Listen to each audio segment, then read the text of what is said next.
Ay, ay, ay, what is going on? Dang it.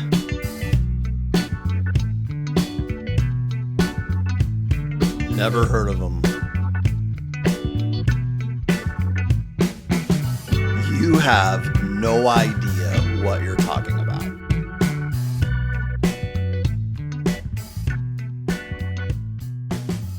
I'm finally getting an opportunity to have somebody sit down on my podcast that I've wanted to have on here for a long time. And I was telling him this earlier because I can't think of a single friend beyond one other person who could talk about as diverse of things as the guy sitting across from me now can do, whether it be SNL, music, movies, Jeopardy, whatever it is. So to have Ean Albers in the room with me as I'm doing this episode is a good deal.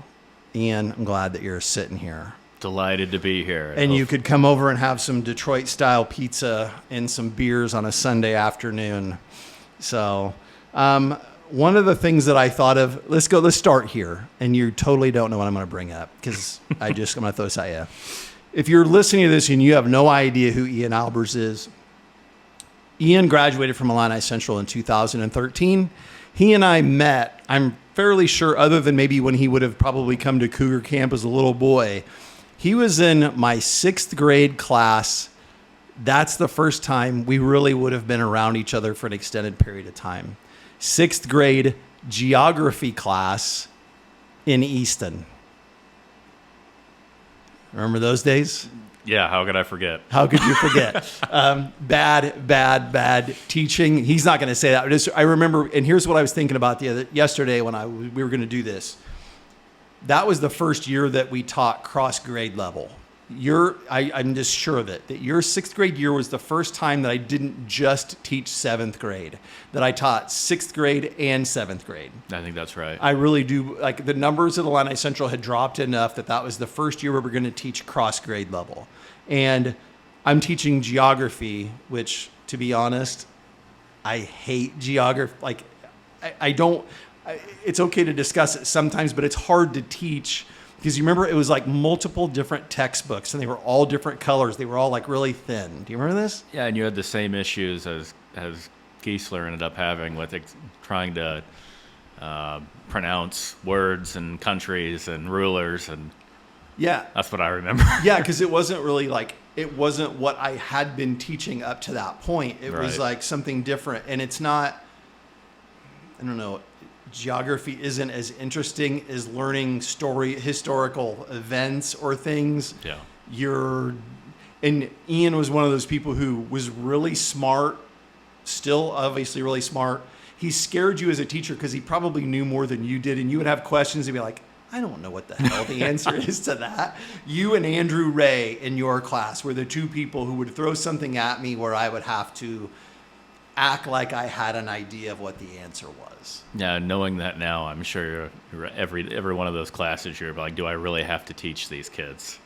Just give them the Donnie Bowman or something because like that. It was funny because it really was something that I'm not interested in geography, so to speak. I want to talk about the Revolutionary War, or I want to talk about going to space or the Civil War or whatever. Right. It's just I think back to those. That was the first time when things changed educationally at Illini Central, where I was teaching not just one grade level, but another grade level. Then I think I ended up having you every year of middle school, right? Because then I think it flipped. No, you had Coach Geisler your 8th grade year. Yeah. Because you guys would always come to my room. In the morning. We could have done a podcast from my room. We called it the round table. Yeah, and talk shop. You guys would come into my room every day before school, and then the bell would ring, and you would run to Coach Geisler's room, which was next door to mine. But we'd all be sitting around. You, right, Justin, Noah, Grant, Con, Jared, Duncan was probably there too. I mean, it was multiple people that were sitting there every day before school. And Coach Geisler would give you guys a tardy if you didn't get there. I was going to say, he could never figure out how we were like 2 classrooms down the hall and we would show up 10 minutes late. Right, yeah. We would, and every day we would, and the funny thing was, now that I think back, my job was, I was supposed to be out in the hall monitoring kids in passing period like the other teachers, but we were sitting there and I was sitting at my desk and we were talking sports or whatever. More than likely sports, because the rest of those people we named aren't music aficionados like we are, other than Noah. Yeah, and I think Duncan a little. A lot of the music stuff too kind of started when I was more active on Twitter and even more Instagram now, and just where you can share the Spotify stuff. Maybe we talked about music when I was in middle school and high school, but I think a lot of it was just random sports stuff. And just making jokes, and only jokes that kind of inside jokes for the most part. But. Right. Yeah, and probably making fun of each other, and right. It was I guarantee you that's what it was. But those are my earliest first memories of us being around one another. Was first you being in my classroom as a sixth grader, and then the round table stuff, and then obviously we could get into the years of coaching you through high school. But let's stick with the music. And you mentioned it, and I think one of the things I was thinking about too about doing this is between social media and being able to stream music, that has helped, at least for you and I, to put stuff in front of each other, to remind each other of stuff, because we do this all the time. Those of you that don't have Instagram or Spotify don't understand that you can share something that you're listening to on Spotify to Instagram, and then other people see it. Because Ian and I do this all the time, and I have other friends that do it, but not to the extent that we do it. And that's kind of what spurred this idea of you sitting down with me, is the fact that we both love such a diverse thing in music. So here's my thing. I guess we talked about this earlier, but we both love old country music a lot more than people our age probably should in 2024, I guess. Because it's more old music, right. country music, than it is newer country music or even some other, definitely new music in other areas. Yeah, so I was in a ag fraternity and at U of I. A lot of those guys like country music, but it's usually newer country music. They're into going to those concerts, the county fairs, stuff like that. I never did that.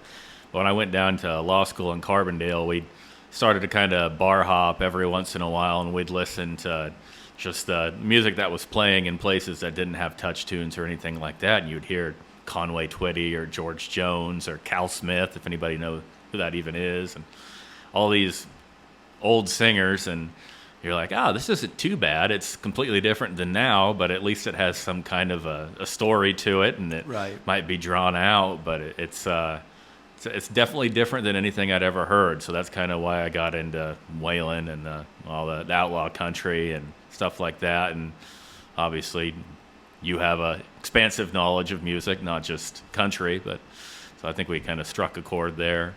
Yeah, I get it from, and we were talking because I was asking you, because I got it a little bit from my parents or my friends' parents, because obviously I'm enough older than you that it was vinyls, and we were talking about how my parents went to see Barbara Mandrell in Petersburg and Don Williams. I remember all those Don Williams songs that we'll send back and forth to one another, or one of us will post, or we'll see it. Yeah. That kind of music is just different. I don't even know how to describe it. A lot of people would say it's dull, and my dad has always talked to me like the 60s through early 80s, the country music. He's like, hardly anybody my age liked that music. It was just like you ain't woman enough to take my man, or stand by your man, all that, like Tammy Wynette, Barbara Mandrell, all the Dottie West, like you said earlier. Right. I hadn't heard that name in a while, actually, so that was a deep cut by you.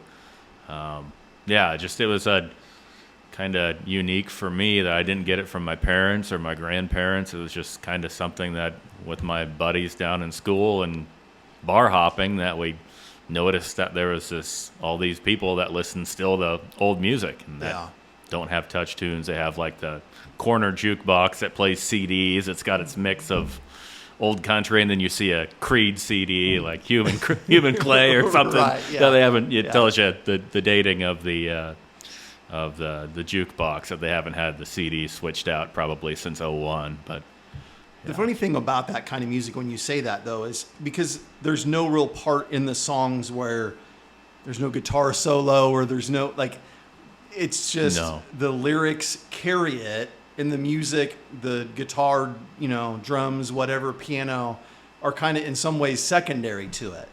It's the other day, Atlanta Central's getting some new security cameras, and I'm in my room listening to Merle Haggard, and these two guys, one of them's younger, probably closer to your age, and another one's looked like he was somewhere in my age, and they've got to wonder, why is this guy listening to like some random Merle Haggard album in the middle of the afternoon in the technology room at Illini Central? Yeah. And every one of the songs, like none of them are like musically fancy. It's raw. Merle Haggard. It's raw. It's He's all singing emotion. about the things. Yeah. It's I think a lot of people liken it to like the everyman struggle or something like that, which is not why I'm into it. Some of them are, they're good for those reasons, but they're just, some of them are like depressingly humorous. Right. Like, if we make it to December, I think that's a Merle Haggard one. Yeah. Kern River is a good Merle Haggard one, but a lot of the songs that aren't like his main hits are interesting to go through. Just kind of dive deep into the catalog and listen to a lot of the songs that you don't even hear on the touch tunes at the bars and stuff like that. It's just, I don't know what the motivation was. It's just I kind of started listening to it because I was hearing it with my friends. Yeah, I think it was the album maybe that has Misery and Gin on it. Like, I love the song Misery and Gin, and it was actually like on the soundtrack for one of those Clint Eastwood Everything But Loose movies, I think is what it was. Every Which Way But Loose? I think it was. Oh, I really God. think Is that the one with the orangutan? Yeah. Yeah. The album cover, he has like some fancy blue cowboy hat that almost looks like a fedora. It's not a cowboy hat. But anyway, I've listened to that song a million. It's been on my top 100 at the end of the year for like the last 3 years straight because I love that song. Yeah. No, that's making me think that the Every Which Way But Loose song is Eddie. No, is it Eddie Rabbit? I think it might be. Luckily, we were saying this earlier. We have the intranet. Eddie Rabbit. Then the other big song in that movie soundtrack, I think, is this is really gonna make me struggle right now. But oh boy, it's a duet. Gosh, that was way back. Back to the Bar Rooms, 1979 is what I'm talking about. Okay. And it says. Of course, it's going to start. I'm going to play it, but probably won't be able to hear it on here. You're the Reason God Made Oklahoma. That's the song. I just finally registered. No, it wasn't. I was wrong. It was a movie called Bronco Billy. I don't even remember what Bronco Billy, but I mean. That goes back to the Misery and Gin thing, so we went on two different tangents. Yeah, but I mean, it was during that period of time when Clint Eastwood, it wasn't the Dirty Harry stuff, it was those type of movies, which is what's funny about that guy, because like his career, when you think of what it spanned. But yeah, Merle Haggard, you mentioned Conway Twitty earlier. I remember my parents listening to that. Conway Twitty, first time I ever heard of him was one of those Family Guy cutaways. I'm like, and here's a song by Conway Twitty, and it's him doing Hello, No, he does Hello, Darling, yeah. I'm trying to think of what songs, Tight Fitting Jeans, and just he has all these songs that you don't think that a country artist could put out. They just sound like a little bit creepy. Yeah. You've never been this far before. Yeah, I mean that would I see the want to in your eyes. Those songs, right? Those songs, like. But I think of that when you mentioned those lyrics. It's like I was a little kid and my parents are playing that. Like some of those songs behind closed doors. That's Charlie. Charlie Rich. Yeah, Charlie Rich. Charlie Rich. Charlie Pride's a different singer, but like, some of those lyrics are things that like, as a little kid you weren't even thinking about it. And then as an adult you're like, oh wait, I think I know what that's about. And then that kind of transition somewhat with, I'm a big George Strait fan, always have been. I don't know if you're I've become, I have some friends that really like him. Obviously you like him and that's been an influence, but George Strait, Randy Travis, Alan Jackson, all those guys. No, it's just, I was thinking like there's a break though. It seems like there's until you get into like late 80s, early 90s country. I don't know if there's a lot mid 80s that I listen to. Right. Because George Strait's first album, what's that? Is it Unwound? That's early 80s, right? I think.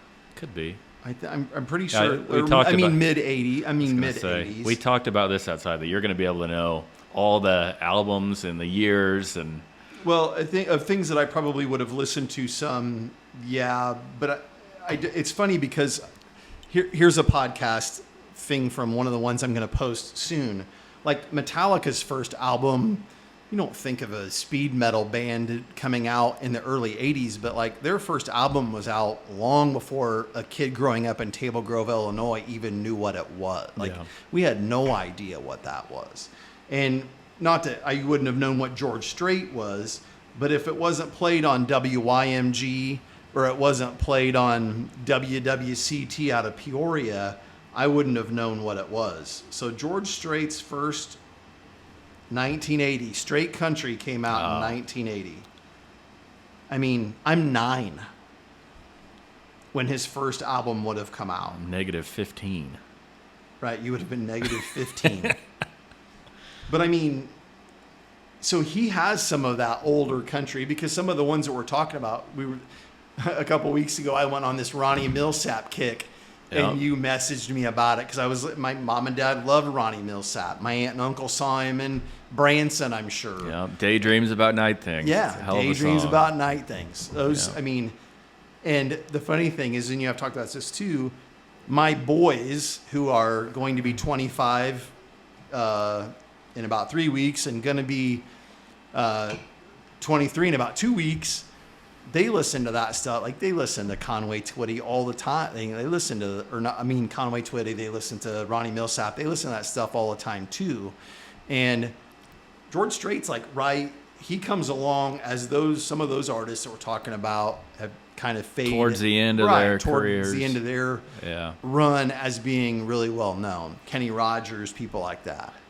Right, and the Kenny Rogers music too. I think we've talked about this before too, about Kenny Rogers being on the We Are the World.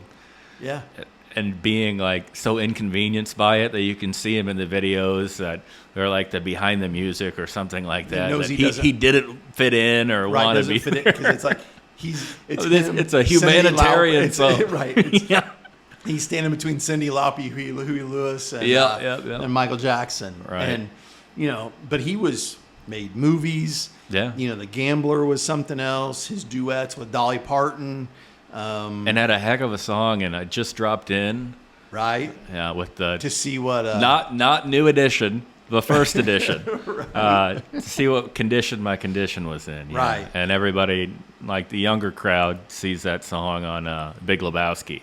Right. Yeah. It's like, this is Kenny Rogers. Yeah, that's surprisingly Kenny Rogers. Yeah, and he had like I said, Dolly Parton. I know Mom and Dad. He sang with Dottie West, Sheena Easton. They did a song together. Yeah. I mean, I can remember. I think it was in junior high when "Islands in the Stream" was like the prom theme. That was one of my brother's favorite songs. Yeah, that was a prom theme. Like when I was like a seventh grader, but I remember them voting on it, and because you would share classrooms because our school was small enough, and there was like a list of songs on the board that they were considering to be the theme for prom. So maybe there's an easy answer to this, but what do you think is going on in Kenny Rogers' head when he's doing like psychedelic rock, and then he goes, "Man, these country artists are cleaning up. Right, maybe I should just get a little twangy or something." Right. Yeah. And he ends up making, again, like I said, I saw a movie called Six Pack where he's like a race car driver. I saw that in the theater in Macomb. He was all over the place. I'm kind of glad I wasn't alive for those. It was a cinematic classic. I think he was just missed on an Oscar for that. Him and a bunch of little kids. Bad News Bears on a NASCAR track or something like that. But that music for me takes me back to when I was a kid. But for you, it's just funny because it was something that you found when you were older, and now it's like taking you in a whole different direction musically. Yeah, Mom and Dad's kind of music was anything from Frankie Valli and the Four Seasons to my dad liking, for some reason, I don't know why, soft rock. He's just the big yacht rock, soft rock guy, and we're in the middle of Illinois. Yeah. So, Like I was just talking to Tony earlier today about Ambrosia, which a lot of people don't really listen to their catalog, but they have some very, very good songs and great hairstyles too. Yeah, you put something on the gram about, they all had terrific perms. Well, when you have you don't have any hair. I don't have any and hair. I have a hairline that's pretty much halfway back my head, top of my head. So to see hair like that's very impressive.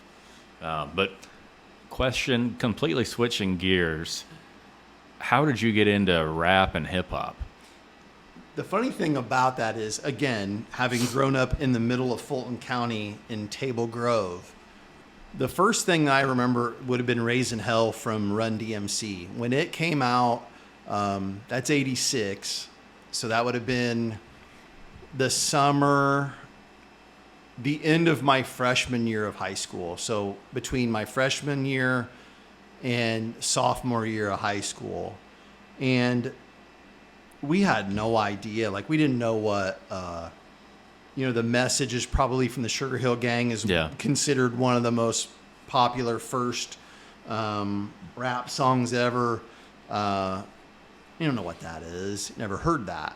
But the Aerosmith Walk This Way, that at least got its foot in the door, even though I really don't like that much. Because that was getting mainstream radio play? It was on MTV, which I didn't have, but it was on Friday Night Videos, because I remember them like kicking open the wall. Like, the video's kind of goofy, and a buddy of mine got it, and we just listened to that over and over and over again, because it was something completely different than what we had ever heard before. So what were you listening to it on? Would that have been like 8-track tapes? It would have been a cassette. It would have been a cassette. I remember my buddy had just gotten a brand new Yamaha car cassette deck in his car, and it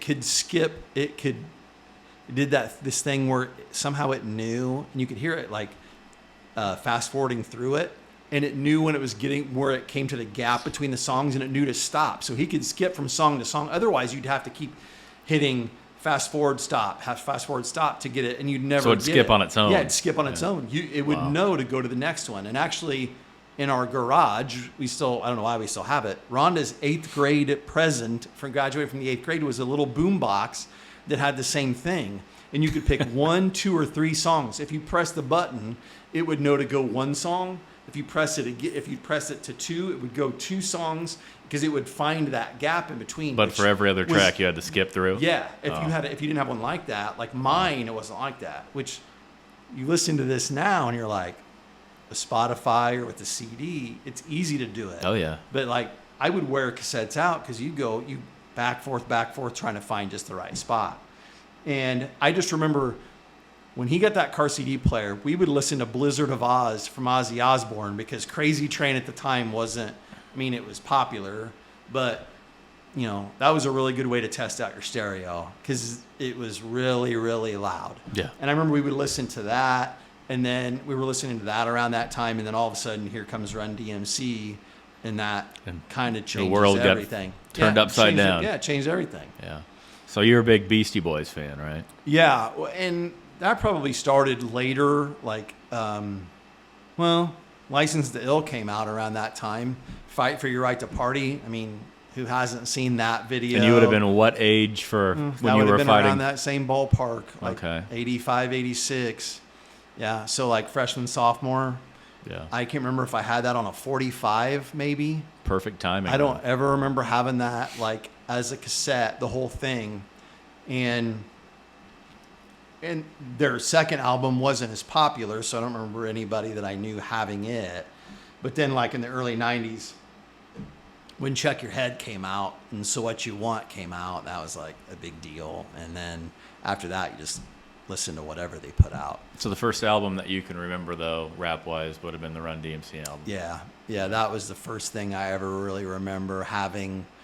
Yeah. And the other thing, in my friend Jerry and I were doing a podcast on 1980, Blondie, they had the song Rapture, which has that rap part in it where she's like Fab Five Freddy, who Fab Five Freddy ended up being like an MTV, that had a rap at the very end of it about that song, eating cars and that whole lyric. I'm not gonna screw it up, but you just no one wants to hear either of us sing. No, so, yeah. or definitely not rap. But yeah, those were the things that were the first introduction to that. And then my senior year, and I know Tone Loc is not on the level of Funky Cold Medina. Right, I'm not, and no offense to Tone Loc, really good Nace I'm Ventura. sure he's listening. Right, yeah, no offense to him.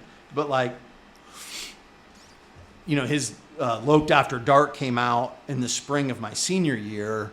Wild Thing, Funky Cold Medina. There's some other songs on there that I really like too. But I remember this is perfect for you and I, because the day I went and bought that CD, I bought Highway to Hell from AC/DC. So only I would buy Tone Loc, Loped After Dark in the same purchase as man. AC/DC, Highway to Hell. Like, I was that guy who would buy something that those two things do not go together whatsoever. Yeah. I could definitely see that being right up your alley for both of them. I'm trying to think of what the first rap album I can remember. It's a lot of the rap I would have got would have been from my brother and sister, and I can think of the DMX album cover, where I think it's like something like "Life is Dark and Hell is Hot" or something. Right, it's like the Rough Riders anthem, but it's Yeah. funny. Like there's a good 15, 20 years between that album and what you're saying. So, Right. yeah, there's a big gap there, but yeah, I've always been a big Kanye West fan. I don't know if you have or not. Yeah, you and I have talked about him a lot. Like, Graduation's one of the best albums ever in my opinion. I still think it's his best for sure. Yeah, it's probably by far his best, and one of the best ones ever. Like, I could listen to that whole thing through over and over and over again. Yeah, anytime you do an Elton John sample Yeah. for a rap song, that's pretty talented. Yeah, that album is something else, and it's funny to think that Run DMC all those years ago set that stage for the fact that I would even like that or give it a chance or whatever. But yeah, he's definitely one of the people I've listened a lot to. I can remember in 1991 when The Chronic came out, and seeing this skinny guy in the video with a guy named Dr. Dre that I barely knew who he was. You were on a big world-class Wrecking Crew fan? I didn't listen to a lot of NWA. No, I didn't. He and just Snoop's parts of that were just something else. Right. And then when his debut album came out, that thing, listened to it over and over again, Doggy Style. That Doggy Style, I just there's a coworker, the Shiznit. It's a great song. When that came out, I probably bought that as soon as it came out. It's just funny that like.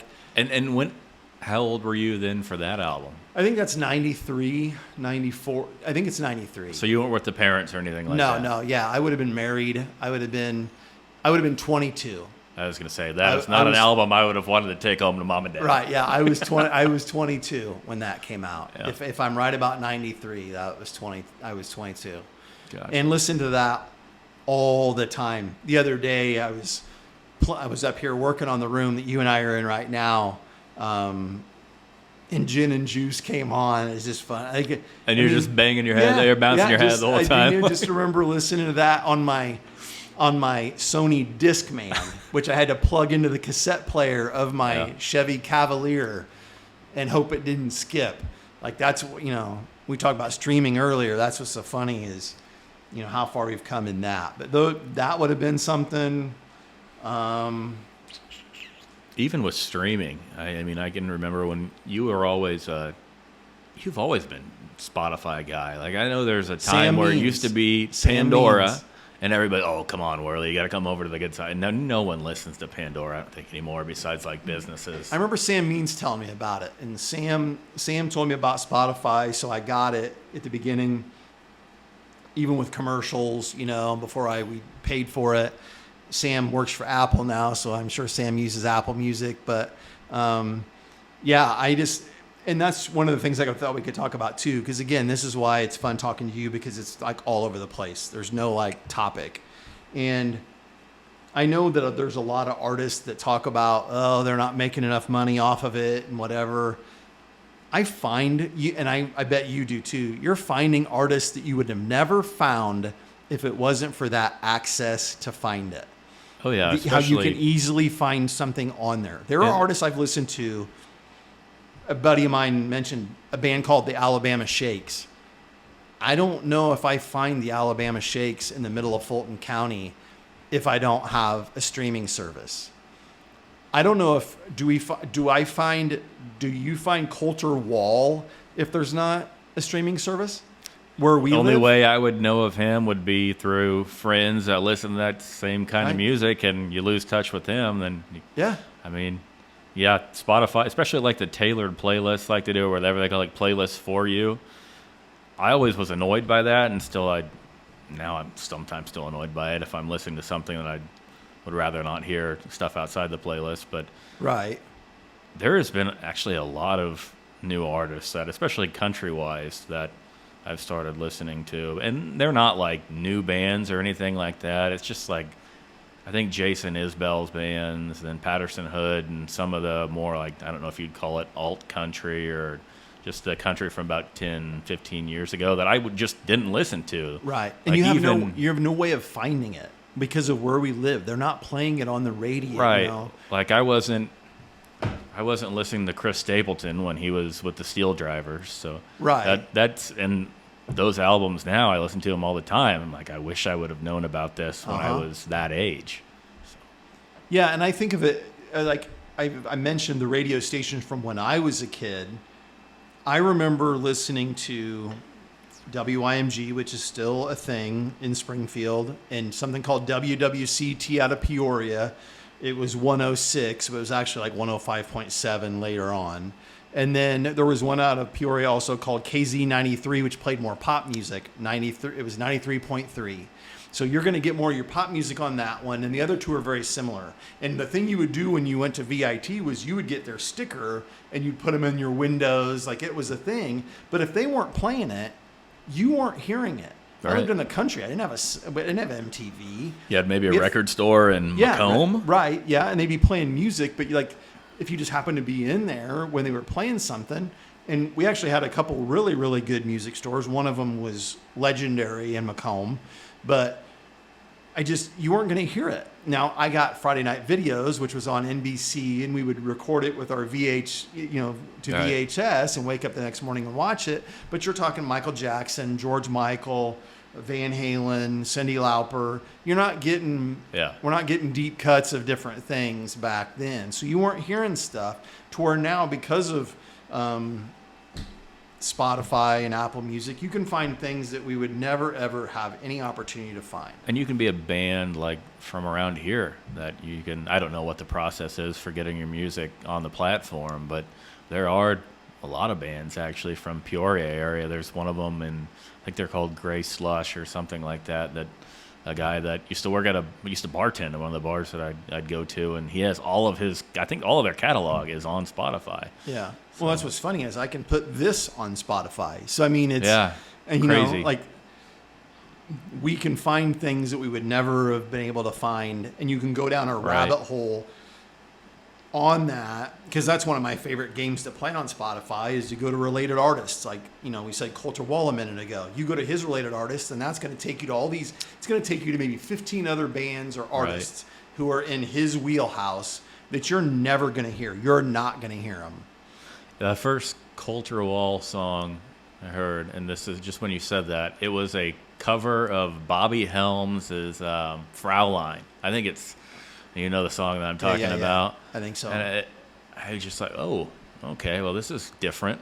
And his voice. Yeah, and even like, I know he's pretty mainstream now, but like Sturgill Simpson, the Johnny Blue Skies album that just came out. Yeah, all of that is stuff that I never would have listened to if I didn't have some access to a streaming service, or even when I was listening to Pandora, it probably wouldn't have came up because it wouldn't have been popular music that would have popped up in their algorithm. Well, and that's what's funny about Rhonda listens to a country station in the morning on our Alexa device in the bathroom, and it's the same rotation of songs forever.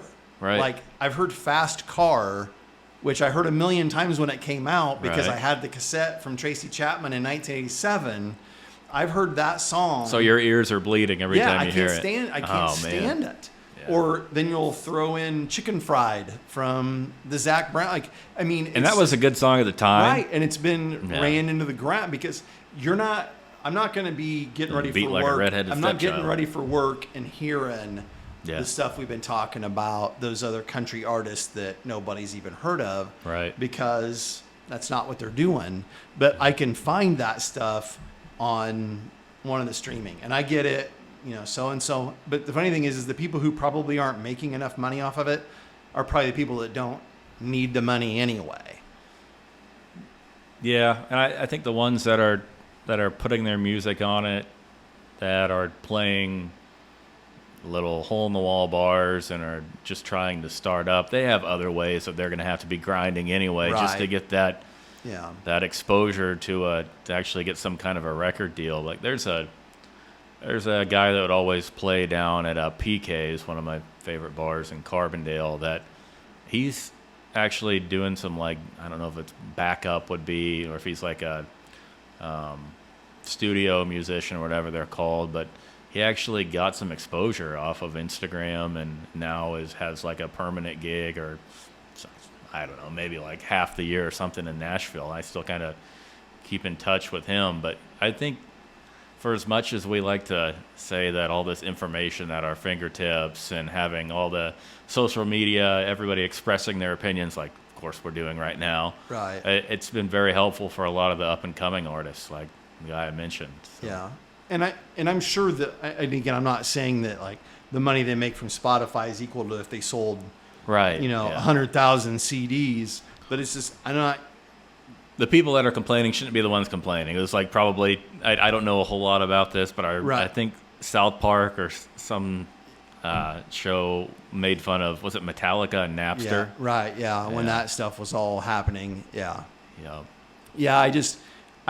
I'm sure that the fact that Taylor Swift is making pennies on the dollar for the things that she streams, it's not hurting, but I'm finding artists, and again, not trying to bring the Taylor Swift fans at me. I'm just saying, or Drake or whoever the famous top people are. Yeah. It's not affecting their bottom line. It's like I've found people who are really good and will play their song over and over again. And I know they're probably not making, I don't know if they end up making what it would equal me buying their CD, but at least I'm finding it where growing up in the middle, living in the middle of nowhere, I would never have ever found it without that opportunity.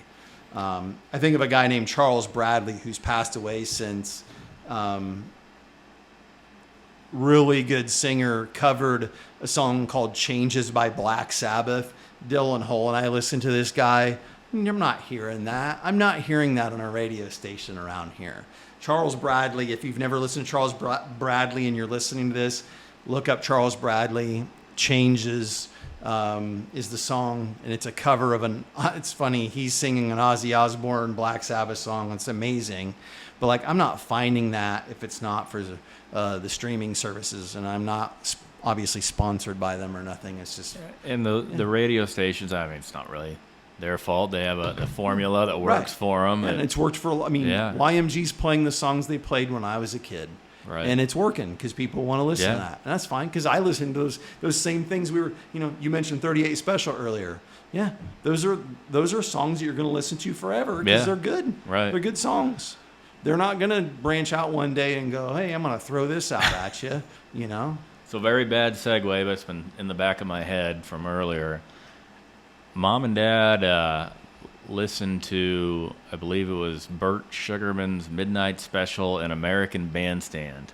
Was that still going on when you were around, or yeah, I remember. phased out? I remember American Bandstand being on Saturday mornings, late in the morning, like after the cartoons were over, with Dick Clark, and he would interview. Like I remember, I've seen clips later on in life, but remember it then, like when he would have Madonna on. One time, like he had Prince on there early on, and Prince is just acting like an absolute goof.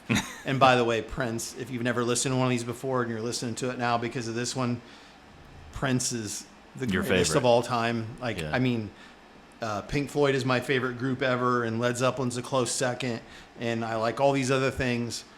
But Prince made his first album at 19 in his basement and played all the instruments. Prince could play every instrument.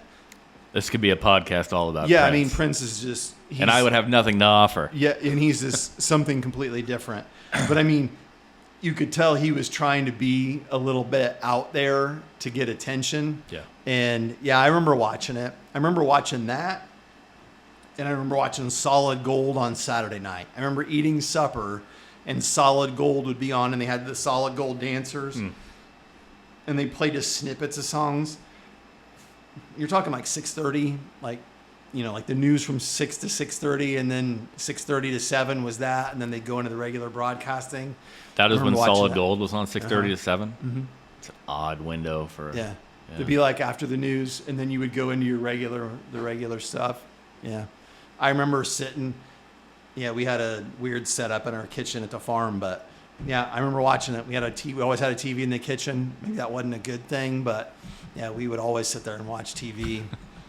Black and white at the first, and then ended up being color eventually. But yeah, I remember. But I don't know if American Bandstand ever made me I started listening to something because motivated of that. by American Bandstand. Yeah, I never think was so. a A thing. lot of it was most of my friends listened to a bunch of different things, and we, you had 45s. They'd buy a 45.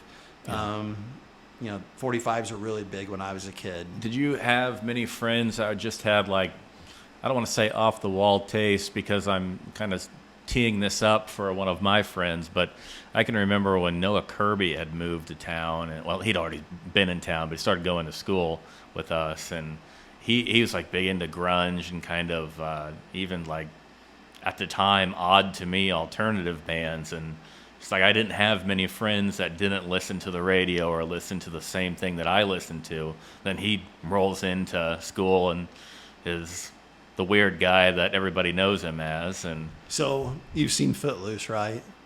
yeah. So Noah rolls into the No, parking don't lot. give him that. Don't give Noah that, because if he gets this far into the podcast, he's going to be like, oh, here's my 5 minutes of Noah fame. rolls into Atlantic Central's parking lot in his white VW Bug, blaring Quiet Riot's mental health and metal health. Brit would metal never health, stand for metal that. health. Sorry, right. Yeah. No, honestly, I think of my friends who would who would venture out on something else. I remember when they started listening. You mentioned Steely Dan earlier when we were eating lunch. Yeah. I remember when they got Decade of Steely Dan and they ran that in the ground, and they would annoy me to no end with certain things, and I couldn't stand Steely Dan, and now I love them and I listen to them all the time.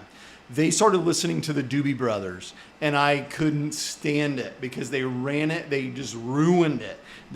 But they always had the first one, the first greatest hits that has China Grove on it.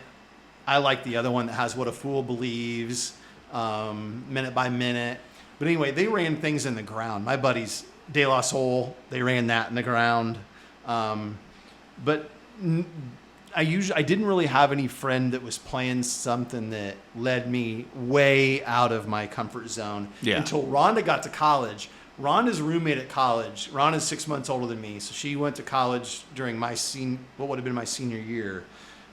Her college roommate liked the Violent Femmes. Ooh. Table Grove Kid ain't listening to the debut album from the Violent Femmes. So that was your Spotify back then. That was Rhonda's roommate. Uh-huh. Yeah. Added Up, Blister on the Sun. Yeah. I ain't listening to that. And then when I got to college, I didn't stay in my dorm room very often because I stayed at her apartment. But someone on our floor loved The Cure, and that was the year that is it Fascination Street's the name of the album, or is that the song on it? It's what's the name of that album? It starts with a D. It's not Disclosure. It's Disintegration. Disintegration. Right? When Disintegration came out during what would have been from January of my senior year through when I went to Western in the fall, and Lullaby, that album. Yeah.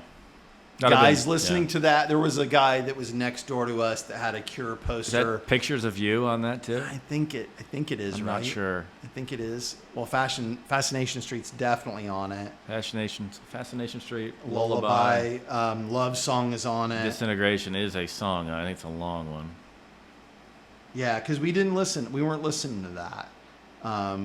I had the same at VIT, thing. we weren't listening to that. I had the same thing when I went to Butler for a semester. It was a guy from De Pere, Wisconsin, who was Pictures just of you is on that. so far different than Central Illinois, which, I mean, Green Bay is not a whole lot different, but he was into I think it was like MGMT and Vampire Weekend, and I could probably go through, if I thought a little bit longer, what he was all into, but he was also into The Cure and the Smiths, and I had never listened to the Smiths. And still, they're one of my favorite bands now, which, if you can get past the depressing Morrissey. Right, yeah, Morrissey, yeah.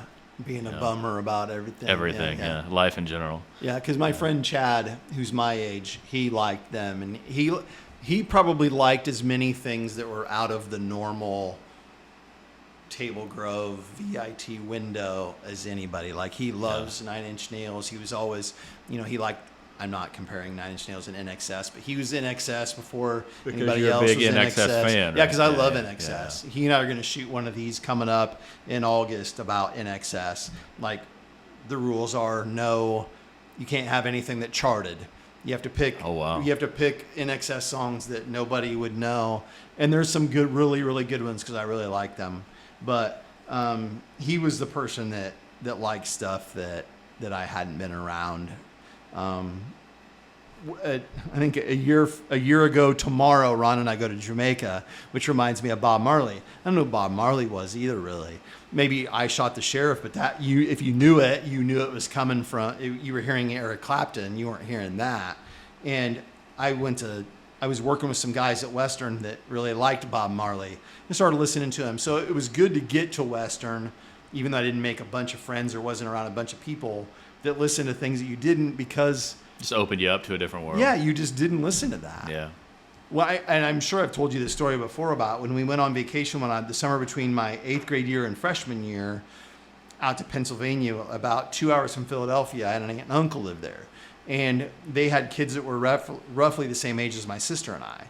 And they couldn't believe, knowing that we grew up in the middle of Illinois, that we knew who Bruce Springsteen was or Prince was or whatever. Like, they thought we rode horses to school, and I'm not making fun of that. No, we didn't. I'm being dead. Well, you didn't.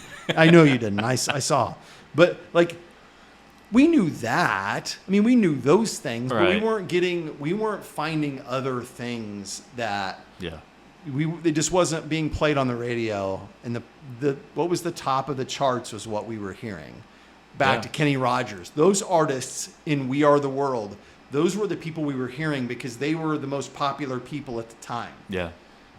Barring, I don't know if I knew maybe completely who Bob Dylan would have been, because that's another person that did not fit in that group of people. Wow. I wouldn't have expected that. Yeah, I mean, it's just like that part of it, we didn't get a lot of that. Just whatever was top of the charts, yeah, whatever. It really, I always joke about too in '84, because 1984 is one of my favorite music years. The summer between my 7th grade and 8th grade year, I can remember when "Rock You Like a Hurricane" came out from the Scorpions, and listening to it on an AM radio on the tractor. So has all of that, like hair metal bands, has that aged well for you? I still love it. Yeah, I still love it. I will love it for the rest of forever. I think. The music, yep, fine. I just look at what everybody was wearing, the big hair. It just seems like how did this happen? And I have never viewed any of the documentaries on. I think there was the one on Motley Crue or like a movie a couple of years ago. I didn't watch any of that, but it's I don't know. It's strange to me how that was a period of music. I think wouldn't it have been coming out of disco? And combining some level of disco. It was like a reaction against disco. Right. Yeah, I just, like Motley Crue is that's a good example. When Caleb and I did 81 yesterday, that was when their first album came out. And then they were so big into, the next album was Shout at the Devil. They didn't they didn't care about the devil. They cared about drugs and drinking and girls and making sales. music. Yeah, that's it. That's not. It had nothing to do with Satan or anything. Right. It was a way to make money. Whatever made them stick out. Yeah, they could make money from that. And them, Def Leppard. I can always remember how we found out who Poison was. Dee Snider.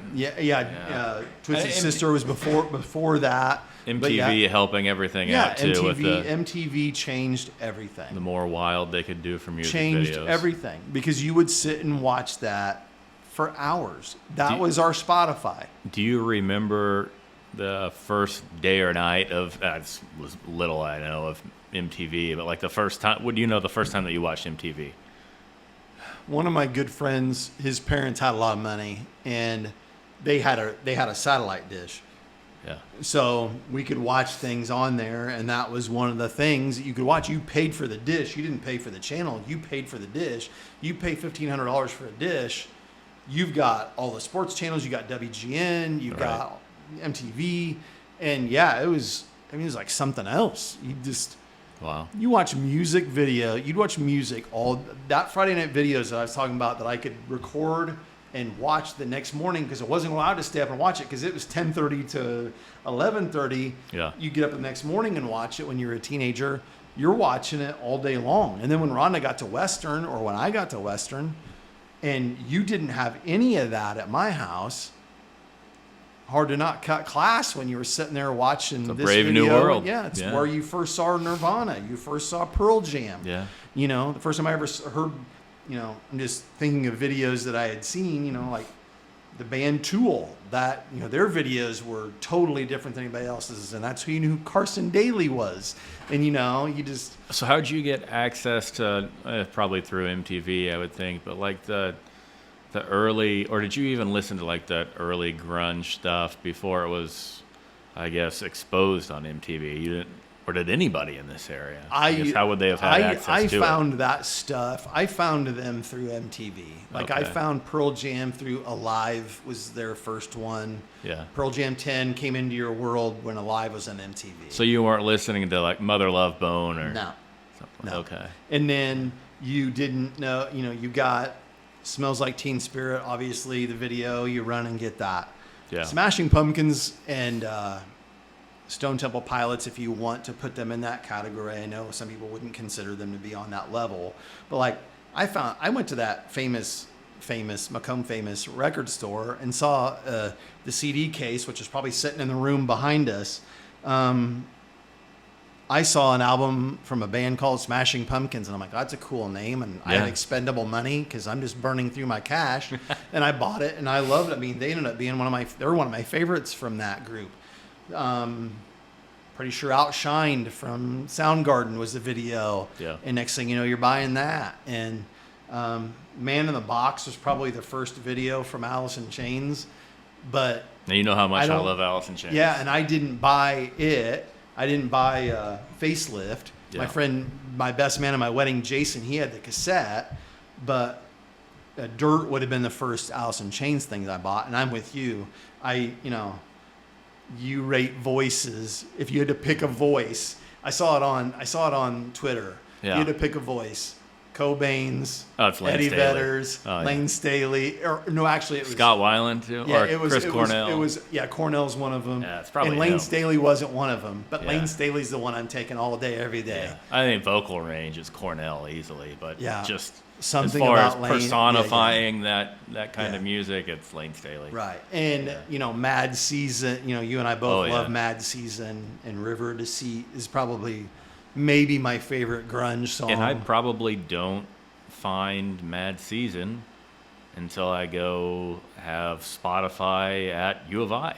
Yeah. I don't know how I would have, because my brother didn't have their one, or I don't know what their album was called. I can't remember, but Awake maybe might be it. I'm not sure. Yeah, I think I can't remember what the name of it is. Yeah, but again back to just everything that we have as far as availability of songs and exposure of different artists. That's something that was 20 years ago, or over 20 years ago, and I only found when I was in Champaign 10 years ago. Yeah, that's what's funny about it is it wasn't, we're not talking 35 years ago. It wasn't that long ago. Right.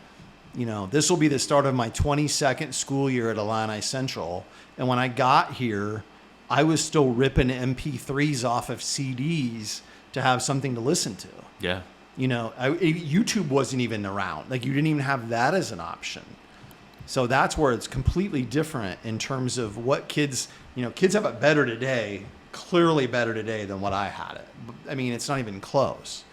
Because they can, and I've always said the funny thing about me is you will mention something or you'll put something on Instagram, and I will listen to that whole album the next day at work when I would have had to go buy it 30 years ago, unless you loaned it to me. And if like, it's just that part of it is so much different. You have better sound quality now, right? All these things. It's just so much, and wireless headphones that I wear around while I'm working all day, and.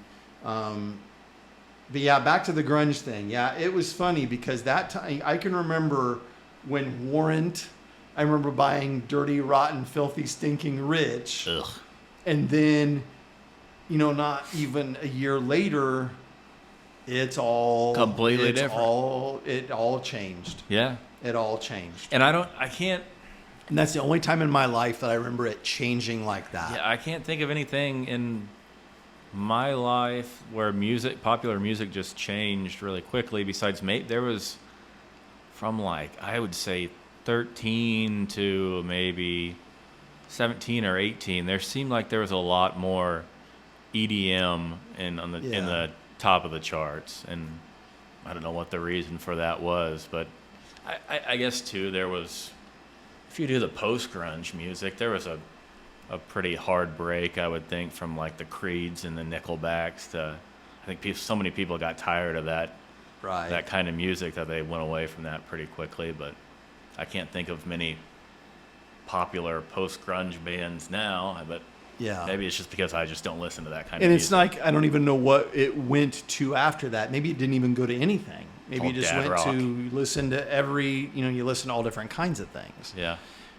Because I don't listen to it. You know more popular music than I do now. And I don't even listen to anything now really that you would consider popular unless it's, I'm listening to Kendrick Lamar, and Drake dissing one another. Other than that, I mean, and I didn't even get in on that, so you know more. No, I'm all about the boys. If they listen, they'll end up listening to it. Yeah, they were giving me crap about it, but I like Drake's music, but that thing that you didn't see any of this stuff that Kendrick did when he had that concert at the old Forum where the Lakers played on Amazon. I was too busy listening to Misery and Gin. I'm telling you, something else. Anyway, I was listening to today. I was at Walmart. Kendrick got me through my being at Walmart today at 10 o'clock. If it wasn't for Kendrick Lamar, I don't know if I could survive SpongeBob SquarePants pajamas at 10. Buying tequila at 10 o'clock in the morning. Not on a Sunday. You're not doing that on a Sunday. Music has been I just enjoy the fact that you have such a varied taste like I do. And it's nice to have that person to talk to that has it. Because we've talked about, all the way from old country music to Kendrick Lamar and Drake, to grunge, to whatever. It's just, it can go on and on. And I think that's the thing where it makes it, and I've said it multiple times on my podcast. If you made me give up watching sports or made me give up listening to music, I had to pick one. It's not, you don't even think for a second. Sports is gone. Because it doesn't give you what this gives you. You'll post a song and it takes me back to when this. Or I assume I post a song and it makes you think of that. Oh, yeah, and you have just a complete range of emotions of different, when you're listening to different kinds of music. You're like, I'm feeling a certain way today. I'm going to listen to this. Right. You don't get that with sports. You got basically highs and lows. Yeah, and you remember, it takes you back. I remember having memories related to different sporting events. Yeah. But not anywhere near the way you do. Yeah, and even those sporting events, I can think of some Cardinal games or even some U of I hockey games. They don't even have they had a club hockey team where they would do a very inappropriate version of Sweet Caroline or something like that. And I can remember that. I don't remember the hockey game, but I remember drunkenly singing Sweet Caroline. Right, so. Yeah. Yeah, it's definitely music is one of the things that it didn't tie us together when I met you as a sixth grader, but thankfully it does now all these years later. So thanks for sitting down with me. We need to do it again sometime. I appreciate you coming over and enjoying some Detroit style pizza, bringing some good beer, and thanks for sitting in. My pleasure. Thanks for lunch. Yep, you're welcome. If you listened, I hope you enjoyed it. Come back and listen again. Don't forget, life is good. It always is.